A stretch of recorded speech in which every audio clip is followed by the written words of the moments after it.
आज हम चैप्टर 1 के क्वेश्चन आंसर्स करेंगे, जिसका पार्ट डी है। Let's start. Question 1, what is breathing? Answer, the process of talking in oxygen, taking in oxygen and giving out carbon dioxide is known as breathing. Breathing का process, सांस लेने वाला process कैसे होता है? हम ऑक्सीजन इनहेल करते हैं और कार्बन डाइऑक्साइड छोड़ते हैं। ऑक्सीजन और कार्बन डाइऑक्साइड दोनों की दोनों गैस हैं।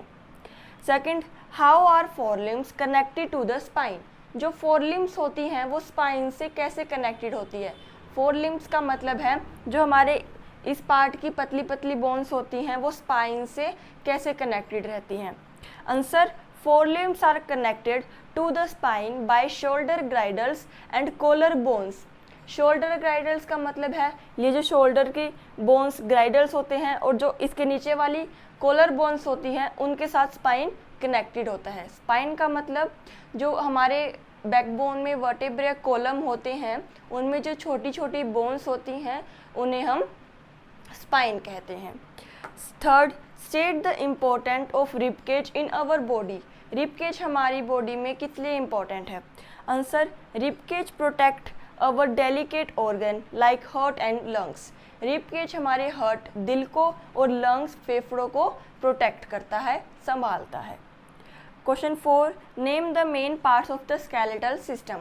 स्केलेटल सिस्टम के मेन पार्ट्स कौन से होते हैं? फर्स्ट है skull, brain. Second, bone, backbone, कमर। थर्ड, रिबकेज जो हमारे हार्ट और लंग्स को प्रोटेक्ट करता है। And last is the limbs जो हमारे बॉडी में पतली पतली बोन्स होती है। चलो अब हम next question. State the role of inner ear in the process of hearing. हमें इसमें बताना है जो इनर ईयर होता है उसके पास साउंड पहुंचने का प्रोसेस कैसे होता है। ये मैंने बना रखा है आपके लिए। सपोज करो कि ये है एक्सटर्नल ईयर, ये है मिडल ईयर और ये सबसे अंदर वाला inner ear. Answer, eardrum present in middle ear. Middle ear के अंदर ईयर ड्रम प्रेजेंट होता है। ईयर कन्वे द वाइब्रेशन, जो वाइब्रेशन को पहुंचाता है इनर ईयर के अंदर, to the inner ear. Vibration का मतलब मैंने आप यहाँ ऐसे किया तो यहाँ कुछ वाइब्रेशन हुआ इसलिए साउंड प्रोड्यूस हुई, इसलिए आपको सुनाई दिया। तो इस प्रोसेस से इनर ईयर तक साउंड आती है। Next question, how does a snake detect the presence of an enemy और अ प्रे? जो स्नेक है उसे कैसे महसूस होता है कि कोई एनिमी मेरे पास आ रहा है, कोई दुश्मन मेरे पास आ रहा है? आंसर, स्नेक फील्स, स्नेक महसूस करता है अलग अलग डिफरेंट काइंड्स ऑफ वाइब्रेशन को, अलग अलग वाइब्रेशन को। अर्थ के अंदर स्नेक फील करता है अलग अलग वाइब्रेशन को थ्रू इट्स स्किन। किसके द्वारा? उसकी स्किन के कारण। दिस हेल्प, ये हेल्प करता है उसे कि स्नेक को ये पता लगे कि मेरे पास उसका कोई एनिमी आ रहा है। चलो अब हम पार्ट ई है। First question, why do bones have joints? ये आपको पता है कि जो बोन्स होती हैं वो जॉइंट रहती हैं। क्यों रहती हैं? Joints allow movement of bones in different direction. जो जॉइंट्स हैं वो अलाउ, हमें परमिशन देती हैं कि हमारी जो बोन्स है वो अलग अलग डायरेक्शन में मूव करेगी। जैसे कि मेरी हाथ की जो बोन्स हैं वो जॉइंट है, वो अलग अलग डायरेक्शन में मूव कर रही हैं, इसलिए बोन्स जो हैं वो जॉइंट्स रहती हैं। Second, why is our backbone made up of many small vertebrae inside of having one straight long bone? Why is backbone?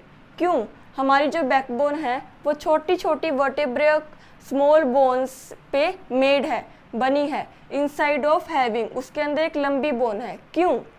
Answer, to give flexibility to our back. हमारी बैक के अंदर vertebra column और long bones इसलिए हैं कि हमारी जो back है वो फ्लेक्सिबल हो सके। वो फ्लेक्सिबल है इसलिए हमारी बोन्स के अंदर स्मॉल वर्टेब्रा कॉलम है और लॉन्ग बोन्स हैं। Third, why is bone marrow known as the factory of making blood cells? जो बोन मैरो है उसके अंदर factory of making blood cells क्यों बनते हैं? बोन मैरो के अंदर ब्लड सेल्स बनते हैं। क्यों बनते हैं इसमें ये पूछा है। Answer, blood cells are manufactured inside. जो ब्लड सेल हैं वो बोन मैरो के अंदर बनते हैं, बोन मैरो के अंदर मैन्युफैक्चर्ड होते हैं। Therefore bone marrow is known as factory of making blood cells. Simple है, ब्लड सेल्स, बोन मैरो के अंदर ब्लड सेल्स बनते हैं, इसलिए बोन मैरो को factory of making blood cells बोलते हैं। Question 4, how does a ball and socket joint work? आपको पता है बॉल एंड सॉकेट जॉइंट बहुत स्ट्रॉन्ग बोन होती हैं, वो कैसे वर्क करती हैं? In this joint one bone which has a ball like and fits into the hollow socket of another bone. इसके अंदर एक जॉइंट होता है, एक बोन होती है जो ball like and fits into hollow space. Hollow का मतलब खोखली स्पेस में ये सॉकेट और बॉल जॉइंट होते हैं। एग्जाम्पल, हिप के अंदर और शोल्डर जॉइंट के अंदर ये वो ball and socket joint present होती हैं। अब हम अगले क्वेश्चन है पार्ट ही के। Fifth, dogs and bats are also mammals. जो डॉग्स एंड बैट्स हैं वो मैमल्स के एग्जाम्पल हैं। How does our sense of smell compare with that of a dog and our sense of hearing with that of a bat? इसमें पूछा है how does our sense of smell, कि जब हम स्मेल लेते हैं उसकी सेंस हम कंपेयर करें डॉग की सुनने वाली सेंस से और बैट की सुनने वाली सेंस से, तो क्या रीज़न आएगा? आंसर है dogs have a highly developed sense of smell. जो डॉग होते हैं उनके पास हाईली बहुत अच्छा फीचर या बहुत अच्छा पार्ट होता है स्मेल करने का। उनकी जो नोज़ है वो हाईली डेवलप्ड होती है कि वो स्मेल कर सकें। Bats have a special power to hear. Dogs के पास स्पेशल पावर होती है स्मेल करने की, बैट्स के पास स्पेशल पावर होती है सुनने की। High pitch sounds that human can not here. जो बैट्स साउंड सुन सकते हैं, जितनी ऊंची बैट साउंड सुन सकते हैं उतनी ऊंची जो ह्यूमन बीइंग्स होते हैं वो नहीं सुन सकते। Sixth, do you breathe even when you are sleeping? कि जब आप सो रहे हो आप ब्रेथ लेते हो? Give reason of your answer.